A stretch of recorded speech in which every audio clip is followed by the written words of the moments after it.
self-help resources, self-care practices, alternative health programs. There are so many things that tout the promise of a happier, healthier, more naturalistic life. In fact, I'd venture to guess that you have at least one self-actualization book on your shelf right now. So why is it that we are so drawn to programs with mantras of self-help?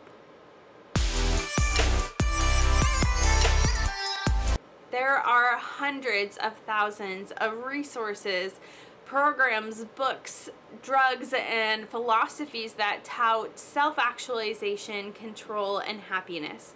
And to be fair to a lot of these programs, I have not done a huge amount of research on them, nor have I had a large amount of experiences with a lot of them. But I'm a big believer in doing what you need to and doing what works for you.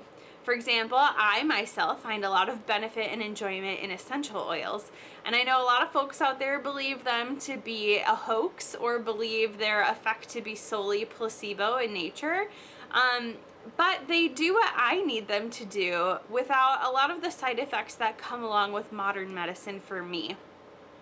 Where some alternative health practices sort of struggle is that they're a little bit subjective in nature and they have a large effect on some people and no effect on other people. And this is where the Alexander technique differs. It is my belief, confirmed by the research and practice of nearly 20 years, that man's supreme inheritance of conscious guidance and control is within the grasp of anyone who will take the trouble to cultivate it. That it is no esoteric doctrine or mystical cult, but a synthesis of entirely reasonable propositions that can be demonstrated in pure theory and substantiated in common practice. It is essential that the peoples of civilization should comprehend the value of their inheritance, that outcome of the long process of evolution which will enable them to govern the uses of their physical mechanisms. This triumph is not to be won in sleep, in trance, in submission, in paralysis, or in anesthesia, but in a clear, open-eyed, reasoning, deliberate consciousness and apprehension of the wonderful potentialities possessed by mankind, the transcendent inheritance of a conscious mind. We are talking about control of ourselves, of our fate, of our destiny. This is why we are drawn to practices that make promises that are as of yet beyond our reach.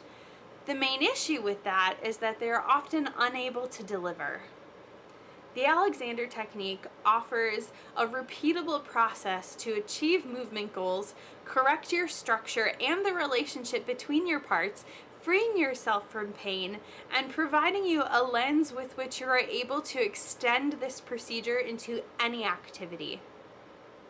It is the epitome of the scientific process, only the hypothesis is already proven. F.M. Alexander was able to tap into the human brain in a way that is unbelievable for his time. Through his research, he was able to understand processes of the brain that we are only just beginning to study in depth today. It is astonishing, and it's really exciting to see that modern studies and research are essentially confirming what Alexander had already discovered in the 18 and 1900s.